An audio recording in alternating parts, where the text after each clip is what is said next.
আসসালামু আলাইকুম। দেখুন মৌসুমি প্যান্ট পাজামা কিভাবে কাটিং এবং সেলাই করবেন। তো এখানে কিন্তু ১.৫ গজ পরিমাণ কাপড় নিয়েছি আমি। এখানে আমি সেলাই সহকারে সম্পূর্ণ লং নিব ২৭ ইঞ্চি পরিমাণ। তো আমি ডিজাইনের জন্য কিন্তু ৫ ইঞ্চি রেখে ২২ ইঞ্চি নিয়ে কিন্তু সালোয়ারটি কাটিং করব। তো আপনারা যদি মনোযোগ সহকারে ফুল ভিডিও দেখুন, ইনশাআল্লাহ তাহলে আপনারা শিখতে পারবেন। তো প্রথমেই আমাদেরকে জানতে হবে কিভাবে কাপড় ভাঁজ দিতে হয়। তো দেখুন আমি সামনে একটি ভাঁজ দিয়ে টোটালে কিন্তু ৪ ভাঁজ করে নিয়েছি এবং আমার কিন্তু আরও ভিডিও দেওয়া আছে। আপনারা চাইলে আমার পেজ থেকে দেখে নেবেন বা ইউটিউব চ্যানেল থেকে দেখে নেবেন। তো এখানে ৪ ভাঁজে ১২ ইঞ্চি পরিমাণ আমি নিয়েছি। আমরা যখন গজ কাপড় কিনে আনি তখন কিন্তু কাপড়ের বহর ১৬ ইঞ্চি ১৭ ইঞ্চি থাকে। তো যেহেতু ছোট বাচ্চাদের ৫, ৬, ৭ বছর বেবিদের জন্য সেক্ষেত্রে বহরটা কমিয়ে কিন্তু ভাঁজ দিতে হবে। তো এখানে রাবার বাংলা সহকারে কিন্তু আমি এখানে ২২ ইঞ্চি নিয়েছি এবং আমি কিন্তু নিচে ডিজাইন করব। ডিজাইনের জন্য কিন্তু ৫ ইঞ্চি আমাদেরকে রেখে দিতে হবে।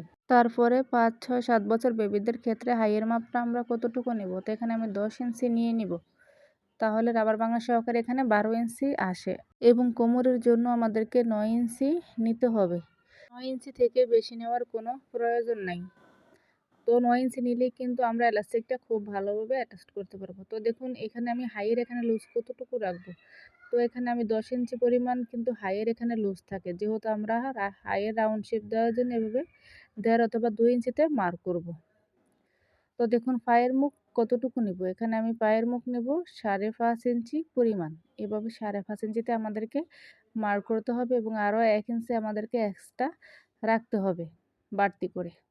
তো দেখুন এভাবে আমাদেরকে কিন্তু শেপ দিয়ে নিতে হবে। আপনাদের কাছে একটা রিকোয়েস্ট, ভিডিও কখনই আপনারা টেনে টেনে দেখবেন না।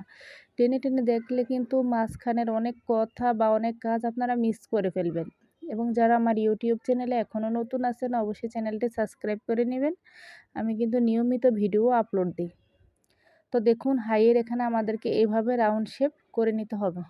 এবং যারা আমার ফেসবুক পেজ থেকে দেখবেন অবশ্যই কিন্তু পেজটি ফলো দিয়ে রাখবেন। ইনশাআল্লাহ আপনাদেরকে কথা দিলাম আপনারা সহজ নিয়মে সঠিকভাবে কিন্তু কাজ শিখতে পারবেন। তো দেখুন এখানে কিন্তু ২টা পায়ের অংশে আমরা বের করে ফেললাম। এখন আমাদেরকে ডিজাইনের জন্য কাটিং করতে হবে। তো এখানে ৪টি পার্ট আছে। তো দেখুন এভাবে ৪টি পার্ট আমাদেরকে রেখে পায়ের মোহরে আমরা যতটুকু নিছি এবং সেলাই সহকারে যতটুকু নিছি অতটুকুতে মার্ক করে এভাবে আমাদেরকে দেখুন এভাবে আমরা ৫ ইঞ্চি, আমি ৫ ইঞ্চি কিন্তু বাদ দিয়ে কাটিং করছি। এভাবে আমাদেরকে পুরা রাউন্ডে ৫ ইঞ্চি ৫ ইঞ্চি করে ঘুরিয়ে ঘুরিয়ে কাটিং করে নিতে হবে। সেম মৌসুমি হাতার মধ্যে কিন্তু ডিজাইনটি হবে। আমরা এই হাতাটি এভাবে কাটিং করে কিন্তু হাতায় অ্যাডজাস্ট করি। সেম আপনারা শুধু পায়ে অ্যাডজাস্ট করবেন এবং তৈরি করার পরে দেখতে এত সুন্দর হবে, আপনারা তৈরি না করলে বুঝতেই পারবেন না। তো দেখুন এভাবে আমাদেরকে কাটিং করে নিতে হবে। সেলাই ভিডিও আপনারা দেখবেন, ইনশাল্লাহ আরও সহজে ডিটেলসভাবে কিন্তু বুঝতে পারবেন। তো দেখুন এভাবে আমাদেরকে কাটিং করে নিতে হবে। তো একসাথে কিন্তু ২টি পায়ের অংশে আমরা বের করে ফেললাম। দেখুন কত সুন্দর হয়েছে। তো দেখুন এখন আমরা কিভাবে সেলাই করব। তো আমরা সবাই জানি যে ২টা হাইয়ের অংশ কিন্তু প্রথমে সেলাই করে নিতে হয়। তো এভাবে আমাদেরকে ২টি হাইয়ের অংশ সেলাই করে নিতে হবে এবং ২টি করে সেলাই দিবেন। সেলাইয়ের প্রথমে এবং শেষে কিন্তু বাটিক দিয়ে নেবেন। তাহলে সেলাইগুলো কিন্তু কখনোই খুলবে না। তো দেখুন আমার কিন্তু ২টা হাই প্রায় সেলাই শেষ। অবশ্যই আপনারা ২টা করে কিন্তু সেলাই দিবেন। আমি কিন্তু এখানে একটি সেলাই দিয়ে দেখিয়ে দিছি। তো এখন আমরা পায়ের মুখের এখানে কিন্তু চিকন করে পাইপিং অ্যাটাচ করব। আপনারা চাইলে কিন্তু এখানে লেস দিয়েও তৈরি করতে পারেন। তো এভাবে আমাদেরকে পাইপিংটা ২ ভাঁজ করে স্টেপভাবে কিন্তু সেলাই দিয়ে নিতে হবে। আপনাদের যে ড্রেসটার কাটিং প্রয়োজন অবশ্যই আমার ফেসবুক পেজ থেকে লং ভিডিওগুলো দেখে নেবেন। ইনশাল্লাহ আপনারা লং ভিডিওগুলো থেকে কিছু শিখতে পারবেন।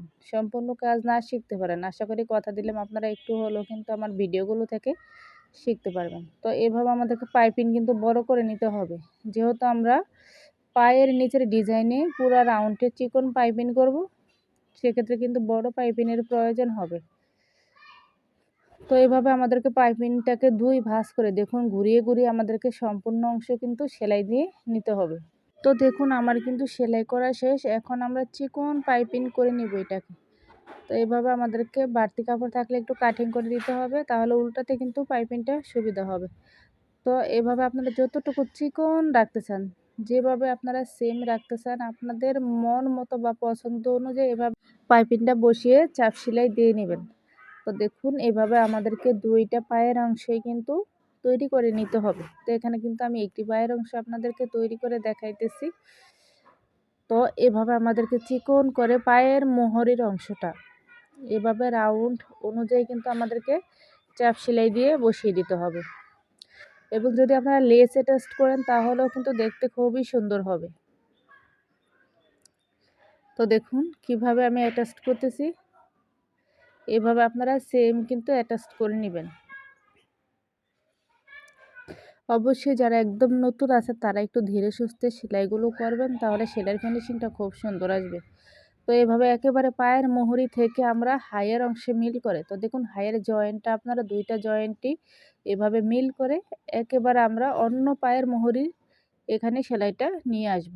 তো দেখুন এভাবে আমাদেরকে ভালোভাবে কিন্তু বাটিক দিয়ে নিতে হবে। তো এখন আমরা রাবার অ্যাটাচ করব। তো কোমরের মুখের এখানে কিন্তু আমাদেরকে চিকন একটা হেম সেলাই দিয়ে নিতে হবে।